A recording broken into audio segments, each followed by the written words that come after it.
जय हिंद साथियों, मैं अरुण जय हिंद। फिर एक बार प्रयागराज संगम तट से श्री गंगा जी और श्री यमुना जी के तक मिलन बिंदु पर मैं इस समय खड़ा हूँ और फिर आपसे कुछ बातें करते हैं।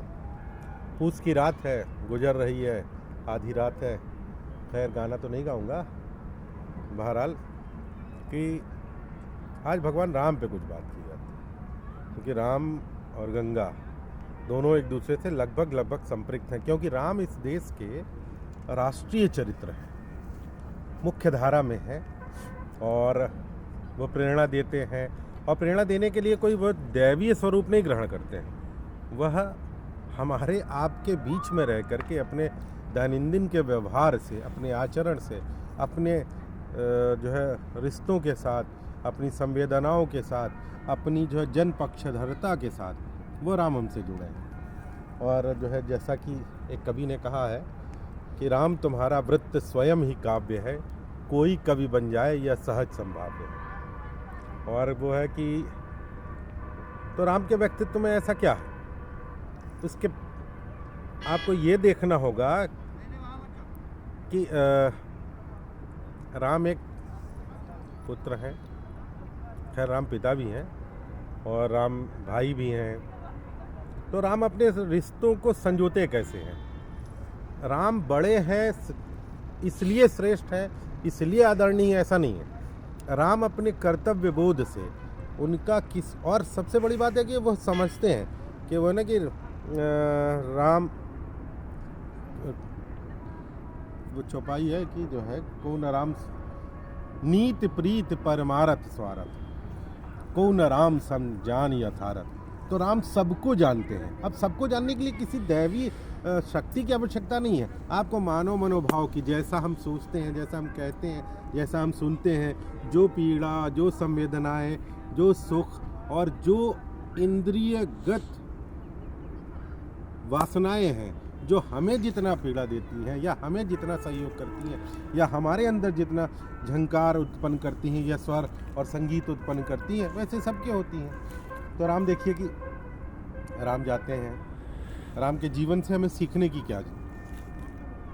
कुछ लोग राम पे आरोप लगाते हैं कि वो बड़े हो गए, उन्होंने अपने आदर्श इतने बड़े बना दिए कि उसी आदर्श के बोझ के तले वो दब के रह गए। ठीक है, राम अपने आदर्श के बोझ के तले दब के रह गए। अब एक बात बताइए, मैं एक छोटा सा उदाहरण लेता हूँ, शायद आप लोगों के समझ में आए। क्योंकि राम और सीता के वियोग को लेकर के, मतलब राम ने सीता को छोड़ दिया, वनगमन के लिए भेज दिया, गर्भवती पत्नी को वनगमन के लिए भेज दिया, इसको लेकर के उन पर लगातार आरोप है। किंतु आप तनिक ध्यान दीजिए, उस युग में जबकि स्वयं उनके पिता की 3 पत्नियां हैं, लेकिन वो एक पत्नी है उनकी। और कई सारे प्रस्ताव जब आते हैं, उसमें सुपनका का भी एक प्रस्ताव है, उसे वो खारिज करते चलते हैं। अब स्त्रियों के प्रति उनके मन में आदर भाव कैसा है, आप देखिए कि सबरी को किसी ऋषि ने एक रोज बोला था कि राम तुम्हारी कुटिया पे आने वाले हैं।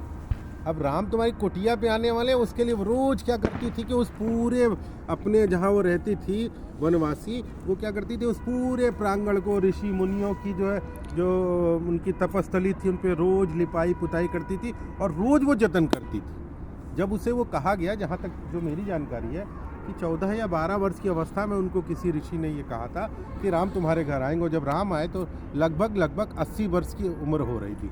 तब तक वह क्या कर रही थी, प्रतीक्षा कर रही थी राम की, और प्रतिदिन प्रतीक्षा करती थी। राम उनके यहाँ आते हैं और राम के प्रति उनका भाव ऐसा है कि बेर कहीं पर कसैले न हो तो वो चक चक करके दे रही हैं, जो मीठा है वो राम को प्रस्तुत कर रही है और राम उसे आदर भाव से ग्रहण कर रहे हैं। ये है राम। अब राम चले आइए, राम जब जो है ताड़का, सुबाहु और मारीची ऋषियों को त्रास दे रहे थे, जब उनका दमन करके मिथिला की ओर बढ़ते हैं, तो वो क्या करते हैं, अहिल्या का उद्धार करते हैं। वह अहिल्या जिसे खुद उनकी, जिनकी वो ब्याहता है, उन्होंने ही उसको श्राप दे रखा था। अपराध इंद्र और चंद्र का था, किंतु उसके साथ दोषी अहिल्या को भी माना गया। राम अहिल्या का उद्धार करके नजर आते हैं। ये अपने में आप देखते हैं कि ये राम का विशेष गुण है। उस समय, उस युग में कोई भी व्यक्ति नहीं करते चला आ रहा है। अब एक जैसे है कि जब लक्ष्मण जी को शक्ति लगती है तो गोस्वामी बाबा तुलसीदास कहते हैं कि जइयों अवध कवन मुनि लाई, नार हे तो प्रिय बंधु गवाई। इसको लेकर के नारीवादी आलोचक कुछ और कह सकते हैं, वो वहाँ पीड़ा में है, भाव में है। तो वो ये कहना चाह रहे हैं कि जो है अपनी स्त्री के लिए मैंने अपने प्रिय बंधु को गंवा दिया। ये राम का अपना प्रेम और अनुराग है, स्नेह है अपने भाई के प्रति है। अब कैसे पुत्र हैं, तो यह तो जग विदित है कि कैसे पुत्र हैं। राजा दशरथ ने उन्हें कहा कि आपको हम कल युवराज बना रहे हैं। तो राम कहे कि भाई मैं जो एक सामान्य कह लीजिए लोक कथा है या जो भी है, या राम के चरित्र को भक्त कवियों ने उसको उभारना चाहा कि राम कहते हैं कि ये कौन सी जो है वो है रीति है कि साथ में साथ चारों भाई पढ़े लिखे और मैं ही राजा बनूं। बहरहाल वो कहते हैं ठीक है मैं युवराज बनूंगा। मैं ठीक उसी रात राजा दशरथ को कैकेयी कहती है कि अब राम नहीं बनेंगे। तो राजा दशरथ कहते हैं कि अब तुम्हारे साथ जो है तुम्हें वन जाना पड़ेगा, तुम तो वो उसी विरक्त भाव से वो क्या कर देते हैं, वो उसका त्याग देते थे। मतलब कहाँ तो वो चक्रवर्ती सम्राट बनने जा रहे थे एक रात पहले, और ठीक अगली सुबह वो क्या है वनगमन की ओर जा रहे हैं और तापस वेश धारण करके जा रहे हैं। तब वो क्या कर रहे हैं, वो ये नहीं कह रहे हैं कि नहीं नहीं जी हमको रहना है, हमको यहाँ करना है और जी ये कैसे हो गया या कोई षड्यंत्र नहीं, चुपचाप वो वनगमन चले जाते हैं। अब इससे ज़्यादा और क्या चाहिए। अब वो आदर्श शत्रु भी